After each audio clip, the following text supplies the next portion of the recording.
Le Real Madrid a remporté une victoire éclatante contre Majorque, marquant ainsi un chapitre glorieux dans leur saison.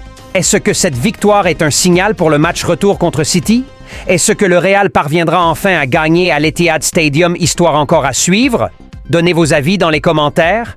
L'équipe est arrivée sur le terrain avec détermination après un affrontement épique contre Manchester City quelques jours auparavant, un match qui a tenu en haleine les amateurs de football du monde entier.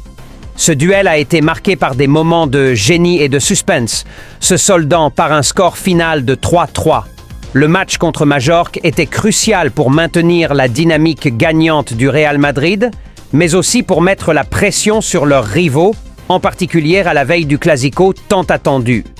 Malgré une première période dominante, mais sans résultat concret, les merengues ont su garder leur sang-froid et leur concentration.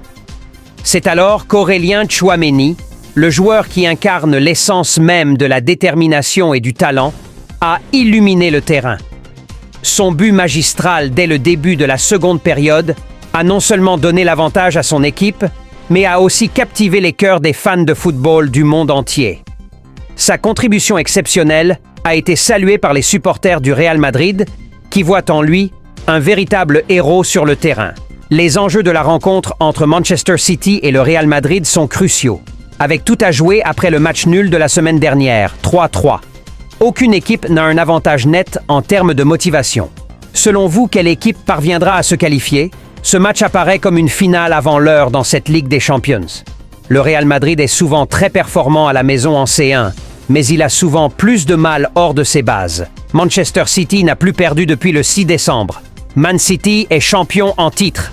La confrontation s'annonce donc intense et indécise, avec les deux équipes prêtes à tout donner pour se qualifier.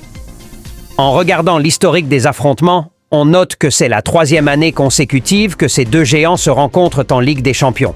L'année précédente, City avait réussi à prendre l'avantage au match retour à l'Etihad, victoire 4-0, après un nul au Bernabéu lors du match aller.